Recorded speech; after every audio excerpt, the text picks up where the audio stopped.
What's going on, guys? Welcome back to my YouTube channel. In today's video, I'm going to be discussing why most diets fail. These are the typical mistakes I see people making that keep them stuck and keep them feeling frustrated and ultimately make them give up. So if you're on your journey and you're not seeing results or you're feeling frustrated, I'm going to break down the most common culprits as to why. And if you're just starting your journey and you don't want to make mistakes, this video will tell you what to look out for and traps that you should not fall into. Now, I'm going to break this down for you so that maybe if you're starting, trying to craft and build your dream physique, transform, lose fat and build muscle, you can avoid these. Or maybe if you're stuck, a little frustrated, you don't really know what you're doing wrong, this can kind of give you a little bit of insight as well as help you get through the issue so you're not feeling stuck and frustrated anymore.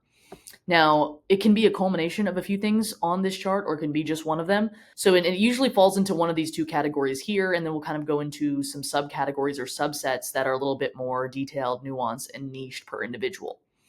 So we'll go ahead and talk about the misunderstanding side first. So it could be a misunderstanding of how this journey works, of how the body works, of what we're really using food for, and how food works.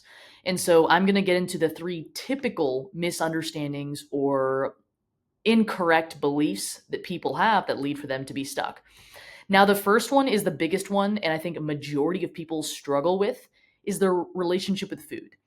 When you have a poor relationship with food, you will not be able to implement the proper protocol with nutrition to get the results that you want because you either think food is the reason why you are overweight, or you think that food is the enemy, or you think that if you eat, you will just gain fat and you will be able to have the physique that you want because you think that that's what you're going to get after you restrict. And so a poor relationship with food can also indicate a poor relationship with oneself and a poor mental state. And before you can try to transform your physique, you need to address that relationship that you have with your food. Because at the end of the day, in crafting and building your dream physique, food is going to be your best friend and an absolute necessity to be able to get you there, because you're crafting a physique, right? You are trying to build something which requires materials. Think about building a house. If you're trying to build a strong, nice house, you need a lot of materials to do so. You're not going to shrink your house and shrink your house and shrink your house in hopes to make it some great house. And that doesn't even make sense. See what I'm getting at here? When you are trying to build and craft your dream physique, food is going to be the building blocks of that. And if you have a poor relationship with it, you will not be able to use it in the fashion necessary, if at all, because you're most likely going to be in a mode of hyper restriction. And that's going to lead for you to either be skinny fat, maybe lose a few pounds, most likely not, because that's how people develop patterns of self-sabotage and binge eating. So it's going to be adverse to what you're trying to do. And if you think about it, if you're restricting yourself, eventually your metabolism adapts, and then you have to restrict yourself again to get wherever it is that you're trying to go. Clearly, that's the wrong way, but that's what you have to do. Your metabolism will adapt to that low calorie intake that you're taking. In order to continue to lose weight, you would need to then decrease that deficit. And so now you're in a game of eating as little as possible, and you're just going to have to keep decreasing and decreasing. And there's a threshold that you're going to hit, which is 0, right? You can't go negative, and you can't not eat anything. And that's why it's detrimental to you, because that's not even possible. Like, you can't live in a deficit for your whole life. And so when we switch our perspective with food, we heal our relationship with it, and we understand fundamentally how it works, we no longer fear it, and then we can use it to build and craft our dream physiques. Because your dream physique is going to require a lot of food, because as you put on more muscle, your metabolism will increase. I promise you, the people that have the physiques that maybe you're aiming towards or you're trying to create, they eat a fuck ton of food. And it won't always be inherently obvious, but whenever I'm trying to figure this out for someone, I just hear the way that they speak about food, their eating patterns and habits, and the things that they're doing, and that really just indicates to me whether they have a poor or a good relationship with food. But it's easy for me to be able to decipher that because I'm an unbiased outsider. When you're deciphering this with yourself, you're going to have to implement logical thinking when it comes to deciphering those emotions and those little things that you do, which is going to require you to be very self-aware, which is why it's hard for most people, because not many people are able to execute on that. But in short, you need to prioritize healing that relationship with food so that you can use it to your advantage to craft and build the dream physique. Next is another common misunderstanding that I've noticed people have when it comes to building and crafting their dream physique. A lot of people see social media, YouTube, Instagram, TikTok, with this oversimplification of calories in, calories out, and they try to apply general weight loss to crafting and building the physique that they want. General weight loss is great. I'm not against it. I am all for general weight loss, especially in terms of getting someone into a healthy body fat range or getting their health markers where they need to be. But at the end of the day, when you are trying to craft that physique and increase your muscle mass, in turn making you healthier, you can't take a general weight loss approach, because the general weight loss approach typically revolves around just eat less. And then that kind of bleeds into the poor relationship with food, and then leading us to develop that mindset of over restriction, which is not what we want, especially in terms of crafting and building the dream physique. Because when it comes to general weight loss, if I were to tell you, okay, you're going to lose 20 pounds, but you're just going to be a skinny fat version of what you once were, you'd probably tell me that you wouldn't want to do that, and you would want to do whatever you need to do to be able to craft and build the lean, athletic, toned physique that you're going for. So that's why we can't take the general weight loss approach. General weight loss and fat loss are different. With general weight loss, you could be losing muscle and fat. You don't know. You're just eating less. With fat loss, you strategically plan what you eat and what you do to make sure that your body is losing fat but keeping the muscle, which is what ends up giving you that lean, toned, athletic look. You want to get yourself in this perfect sweet spot of getting your body to burn fat, but allowing it the opportunity to be able to build and retain muscle at the same time. That takes a little bit more detail, a little bit more precision, and a little bit more planning than just general weight loss. I'm going to eat less. I'm just going to put myself in a calorie deficit and then expect all your problems to be solved. That's not going to happen. And so it's absolutely essential that you understand the fundamental difference between general weight loss and fat loss, and the fact that you cannot apply a general weight loss approach and expect that to be what builds and crafts your dream physique. It's just not going to happen. Next is going to be tunnel vision. Now, when I say tunnel vision, I mean that people think that there is only one way to achieve this. So they think that they need to eat a certain thing, go to the gym for a certain amount of days, and do X amount of cardio, or else it won't work. When it comes to making this transformation, this is very flexible, but you have to have the knowledge to know how to adjust things so that it still works. It's not a one size fits all kind of thing. And I don't want people to have tunnel vision regarding that, because it makes them feel confined to a box. I have to do this or I won't get results. I have to eat these certain foods or I won't get results. I have to go to the gym X amount of days per week or I won't get these results. I have to do this specific kind of cardio or else it won't work.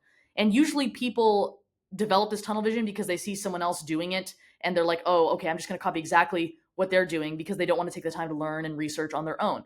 But if there's one thing that I can tell you is super important, is for you to not develop this tunnel vision, because you will feel confined to a box. And as you change, as your lifestyle changes, and as everything about you changes, you will have to adapt that with it so you can maintain and keep these results.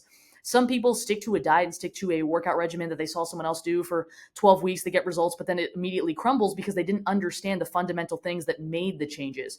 They just followed some regimen that happened to work with their lifestyle, or, what they personally enjoyed at the time. But then when things changed, or when they, got a new job, or when things shifted, they didn't know how to adjust things to adapt to the new lifestyle that they had.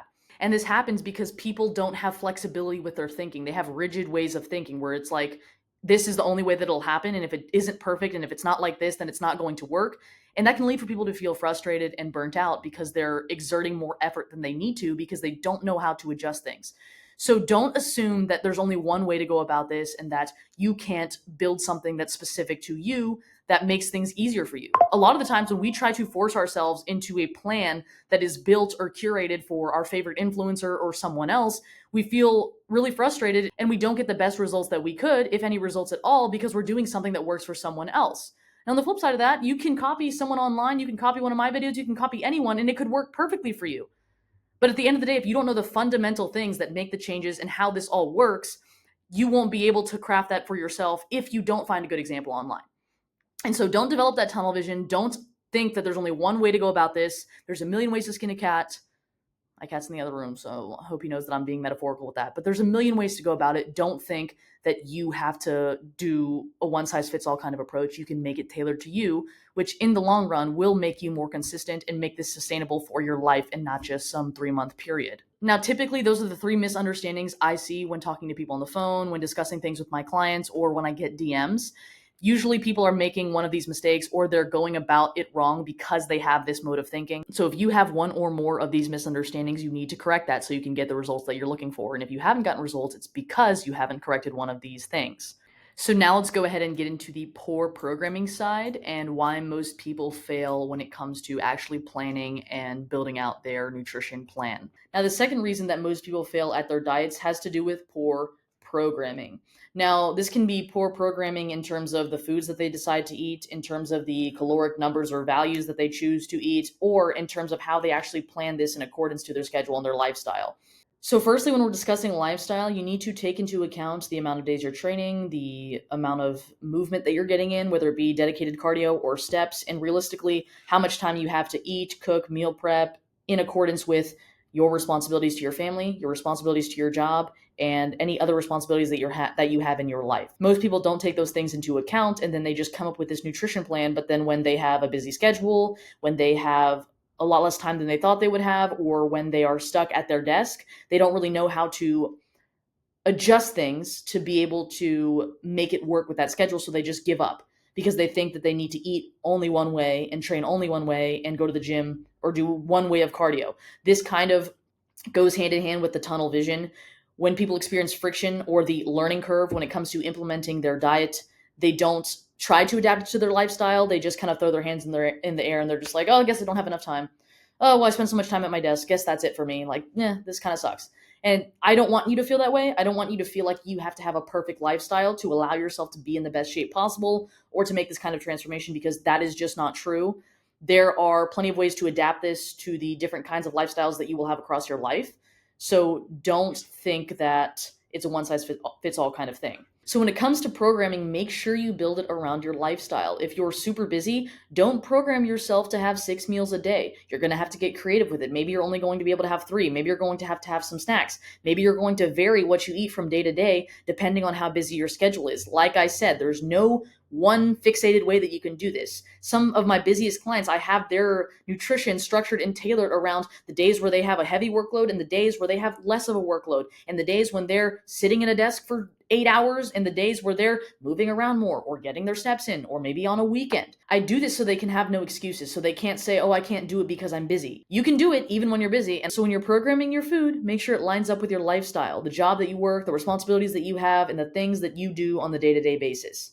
The more congruent those are, the less friction you'll experience, leading you to have more mental energy and capacity to actually make this shit stick. Next, when it comes to poor programming, is the foods that you choose to fill your nutrition plan with. Now, every food has a reason as to why we are eating it and the purpose that it serves. When you fill your deficit with random foods or foods that are not of the best choice, you'll get a worse result, leading you to experience more friction or slower progress, which will inevitably lead for you to give up. So when it comes to foods, you're going to want to make sure that you're eating whole foods 80 to 90% of the time.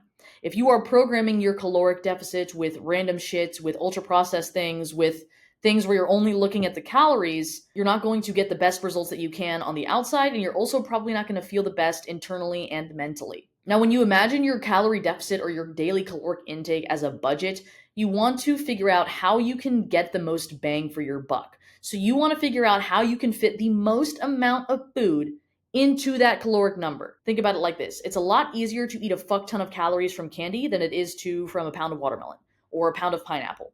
And so when you make switches like that, you can still satiate that sweet tooth or that craving that you're having for a lot less calories. So your food choice is extremely important, not just the amount of calories that you're taking in.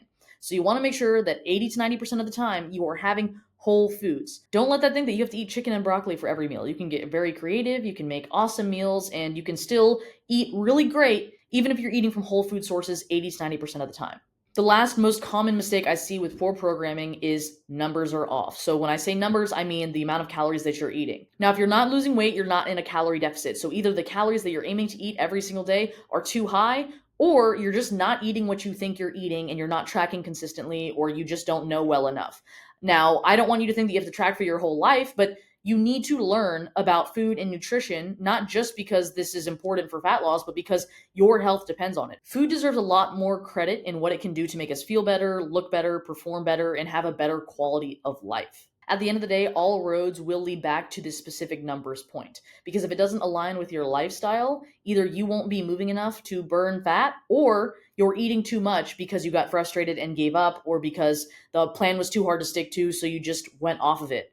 And then when it comes to food choice, you're going to be making poor choices with your food that's not going to keep you satiated, leading for you to go over the numbers. So lifestyle and foods, when not planned properly, can lead for you to miscalculate the numbers, go over the numbers, or not be eating the correct numbers. Other numbers that are important when it comes to crafting and building your dream physique, and not just general weight loss, are going to be the macronutrients that you eat within the caloric values.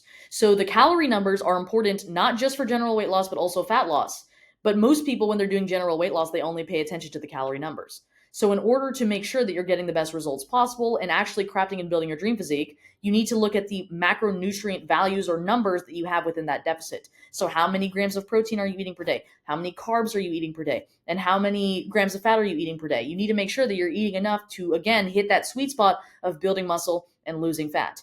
Now, I just made a playlist on my channel where I discuss all things nutrition, and I've made multiple videos discussing all of these things that I've had here. So if you have any questions, you can go look at that playlist, which I will put on the screen over here. If you want me to build this out for you, coach you through this, and help you craft and build your dream body and a strong mind, I will leave the application in the description of this video as well. If your good fit and spots are available, I will personally be reaching out to you. Guys, today is December 8th.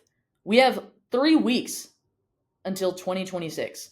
Start implementing this now if you haven't already. You do not want to save all this work for January 1st. Thank you guys so much for watching. I love y'all. Don't forget to do hard shit, be confident, have the courage to be uncomfortable. But most importantly, remember how much I love you guys and I'm rooting for y'all. Thank you for watching. I will see you guys in the next video.